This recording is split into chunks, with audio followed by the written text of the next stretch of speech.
दिनै बेहा गियान दंना गैया उरखावग्रा ब्रह्महा जे tribal area tribal administration area बियो 6 शेड्युल एरिया बे 6 शेड्युल एरियायाव आंनि हा उरखावनि हा सोरनिबा हा बे हाया नोंनि मर्जि बादि नों फाननो हाया नोंनि इच्छा बादि नों सोरनोबा होनो हाया बे जायगायाव आयेन बादियै 6 शेड्युलनि नियम बादियैसो बिटिसिआसो हाखौ सोरनो होनांगौआ सोरनो होनाङा बेखौ थिग खालामगोन आरो बेबो नन ट्राइबेलफोर नङा ट्राइबेलफोरसो नन ट्राइबेल मानसिया बेयाव फैनानै हा मोनफैया ट्राइबेलनो हा होनो हाया आयेनानो गैया बिदि प्रभिजन गैया 6 शेड्युलाव दा अब्ला गथे आदानि कम्पानि नों बोरै होनो जों बे दुखु मोनदों जे गावनि माने उथुमै जायगा माने बड'लेण्डनि जायनि केपिटेल बे केपिटेलावनो जे ट्राइबेलनि हाखौ दिनै गुबुना फैनानै सेनानै लाफैनो नागिरदों आरो बे ट्राइबेल संघनि जायनाखि एफा गिदिर आफाद बे आफादनि जायनाखि अफिस न' बेखौ जे दिनै मालाय जाथिया बुख्रुबफैदों बेबायदि देरसिन दुखुनांथाव जेबो गैला आरोखि जोबोद दुखुनांथाव जों खोनानानै जोबोद दुखु मोनदों जों मैया बनसु ट्राइबेल स्टुडेन्टस इउनियन जों ज' थांनो नागिरदोंमोन नायनो खिन्थु सम मोनाखै दा जों दुखु मोनदों आरो लोगोसे जोङो माने जिल्ला एडमिनिस्ट्रेसनखौ जों खावलायो जाहाथे इमिडियेटलि बे जायनाखि दसिफोर ट्राइबेल संघनि अफिस बुख्रुबग्रा बिसोर जाहाथे हमो आरो आयेनगत भाबै साजा होयो जों बेखौ खावलायो दिनै ट्राइबेल संघआबो स्ट्रं जानांगौ गोरा जानांगौ जों लुबैयो दिनै एफा गिदिर ट्राइबेल संघनि माने अफिसखौ जुदि बुख्रुबनो हादोंब्ला दिनै बे फिसा फिसौ जोंनि संगठननि अबस्थाफ्रा मा जागोन बे गोथौ साननो गोनां बाथ्रा आरो बेबो क'क्राझार माने हार्टलेण्ड क'क्राझारनि बिखायाव बिदि जादों दा बेखौ जों गोरलै लानो नाङा दा दिनै बे हाया ट्राइबेल एरियाखा ट्राइबेलफोरनिखा बे ट्राइबेलफोरनि हायाव माने आर्मिफ्रा फैनानै थाफैदों बिराद गोबावनिफ्राय केम्प खालामनानै थाफैदों बे माने बिटिसि एरियायाव आगोलाव जोंनि जायनि गेजेराव जायनाखि इनचार्ज जादोंमोन बे इनचार्जखौ माने कन्ट्रल खालामनो थाखाय आर्मिफ्रा बे जायगायाव हा लानानै थाफैदों बे हाया बे एरिया गौरांजों हयथ' माने माबानाय लोमनानै गौरांनि सहर गालांनाय बे हा बि दा बेयाव आर्मिफ्रा लुनानै लाबाय दा आर्मिफ्रा थांबाय आर्मिफ्रा थांनानै सोर होलांनो हाखौलाय बेयावथ' बिटिसिजों गथायनांगोन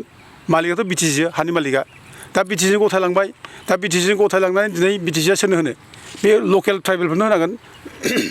दा लकेल ट्राइबेलफोरनो लकेल बर'फोरनो होबाय दा लकेल बर'फोरनो होनानै दिनै ट्राइबेल संघआ दिनै मोनसे आसामनि बिराद गिदिर आफाद हिसाबै बिसोर दिनै बेयाव अफिस लुबाय दा बे अफिस लुनायखौ बोरै साफा सानै सोरबा माने नन ट्राइबेला बेखौ बोरै माने गावसिनि होननानै बे दाबि खालामनो हायो बोरै बेखौ बुख्रुबनो हायो बेथ' बिराद अननाय बियो जों बेखौ लाय होनो नाङा आरो बेनि सायाव एक्सन जानांगौ स्ट्रंलि जों बेखौ दाबि खालामो आरो ट्राइबेल संघखौ जों खावलायो ट्राइबेल संघआ बेनि सायाव माने गोख्रों जानांगौ आरो सेन्ट्रेल माने आफादनि ट्राइबेल संघनि बिबानगिरिफोर बिसोरखौ दिनै जों ट्राइबेलनि हा हुनि खेथ्रआव सिरि थानाय जों नुगासिनो दं दिनै जेबो बुङा दिनै ट्राइबेलनि हा दिनै मोनफा मोनफा सेगासिनो दं ट्राइबेल हाखौ ट्राइबेल बेल्ट बेनिफ्राय गुबुन माने माबाफ्रा हारिनि मानसिफ्रा हा सेन लागासिनो दङ दिनै गभर्नमेन्टआ ट्राइबेल बेल्टनिफ्राय इलिगेल एनक्रचमेन्टखौ होखाराखै बेखौ होखारनांगौ दिनै ट्राइबेल संघआ बेनि सायाव जेबो बाथ्रा बुङा दा मानो बुङाखै दा जों बुंजानो लुबैदों जिहेतु गुवाहाटि हाइकर्टआबो दिनै ट्राइबेल बेल्ट बेल्टनिफ्राय इलिगेल एनक्रचमेन्टखौ होखारनांगौ होनना बुंदों दा बे खेथ्रआव दिनै जोंनि आफादफ्रासो जेबो बुङा होमब्ला जों ट्राइबेलनि हाखौ जों बोरै निरापत्ता होनो आरो जों ट्राइबेलनि हाखौ निरापत्ता होनो जोंथ' आवगायबोआखिसै आरो गावनि न'आव लुनाय दिनै गावनि अफिस बेबो बुख्रुब जाबाय बेसेबां अननाय बियो दा बे गतिके दायथ'आ दिनै ट्राइबेल संघनि ट्राइबेल संघआ स्ट्रं जानांगौ ट्राइबेल संघआ आवगायबोनांगौ आरो ट्राइबेलनि जेसेबां हा हु दं बेखौ उद्धार खालामनो थाखाय जों माने बिथांमोननाव माने सिगांबोनो थाखाय जों खावलायो बे आदानि कम्पानिनो जानाखि हा होना दों 3600 बिगा हा बेथ' धेमालि हा नङा बे जोंनि बर' फिसाफोरनि ट्राइबेलफोरनिनो हा बियो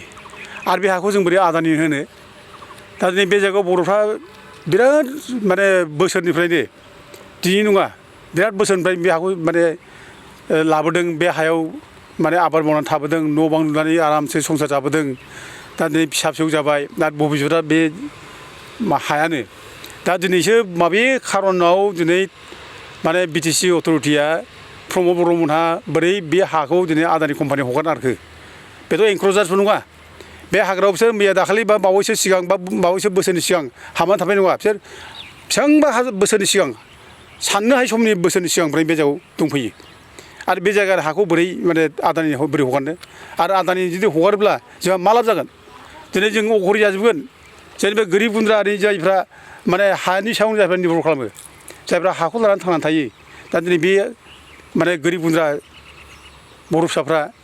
आलाय सिलाय जागोन बे आदानि कम्पानियाव लाफैब्ला बहा थांनो दा जों खोनानो मोन्दों प्रमद बर'आ उल्था माने बे हा थांनानै बर'फोरनो 1 बिघा होगोन बे बाथ्राखौ उल्थासो बुंबाय दानिया बर' फिसाफ्रा बेयाव सोरहाबा 10 बिघा 15 बिघा हा दं सोरबा 20 बिघा हा दं दा नै बेफोर हा गोनां मानसिफोरखौ होखारनानै दिनै बिसोरनो उल्था मा जायो बिटिसिआ 1 बिघा होगोन जाबाय आरोखि माने आदानि कम्पानिनो थार्मेल पावार प्रजेक्ट खालामनानै माने बर'खौ आलाय सिलाय खालामगोन दा बेबायदि बाथ्रा आरोखि दा बेखौनो बुंलांनो नागिरदों बिसोरो माने बेजोंलायनो बिराद डेभेलप जागोन बेबायदि बाथ्रा दाखालि आङो माने मन्त्रि उरखावग्रा ब्रह्मनि बुंनायखौ खोनादों माने बेजों डेभेलप जागोन जोंनो डेभेलप नांला नामा माखासे देवानि मानसिफोर दं बिसिनि ग्रुपआवनो ओंखारग्रा डेभेलप जों नांला नामा दिनै डेभेलप मोनसे फैदों आरो बे डेभेलप नामा बेखौ डेभेलप होनो नामा बे आदानि कम्पानिनि पावार माने थार्मेल पावार लाबोनायानो बे डेभेलप जायो नामा बेजों मा मोनगोन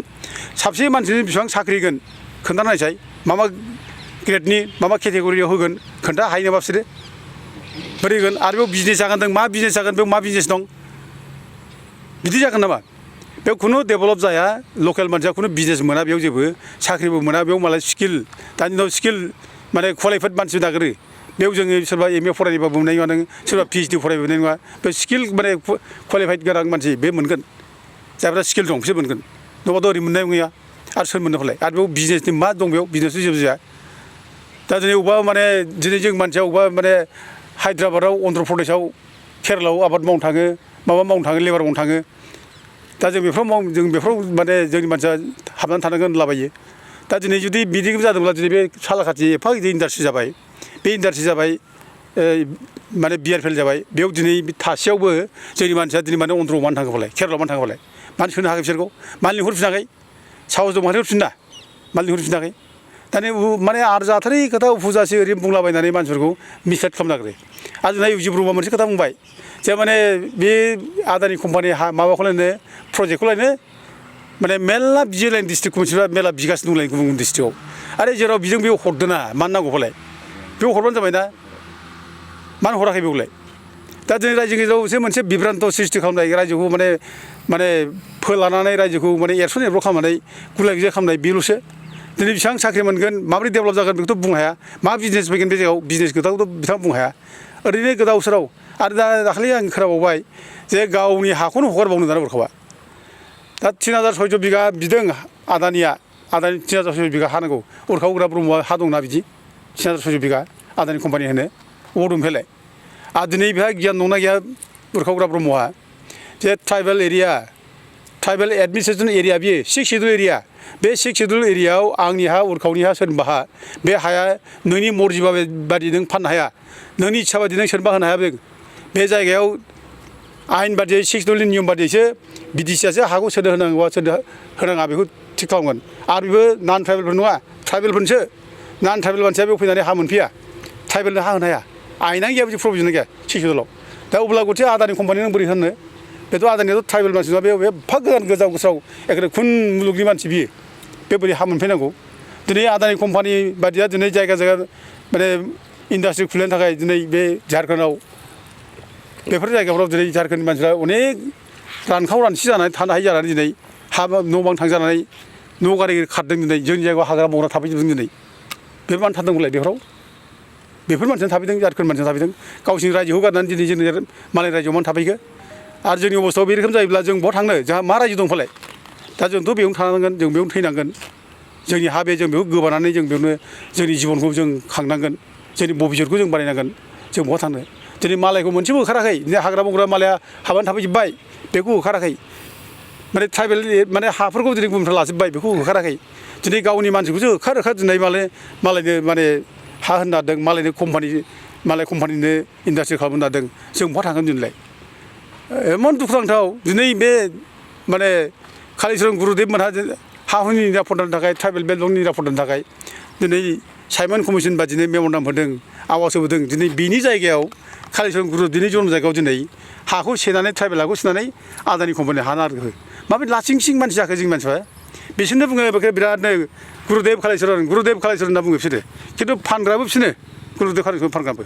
ओंखायनो आङो दिनै मोजां मोनदों दाखालि जोंनि बासबारि रायजो राजाफ्रा जे खोब गोख्रोङै गसंथाना बुंदों जे जों बे हाखौ खुनुदिन हगार हाया एक इन्सिबो हगारा बे बाथ्राखौ बुंदों नांगौबा जों गावथारफैदों होनना बुंदों आं रायजोफोरजों एकमत दं जों बयबो एकमत दं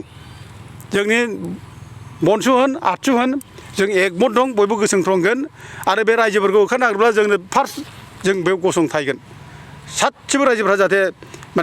माने हा थांनांगौ जाया रायजोफ्रा गारना खारनांगौ जाया जों एकभाबे गसंथांगोन आरो लोगोसे थाबैनो जोङो बेयाव आन्दलन खालामनो थाखाय थारिख लाबाय थाबनो बे आन्दलननि घोषणाखौबो होनाय जासिगोन।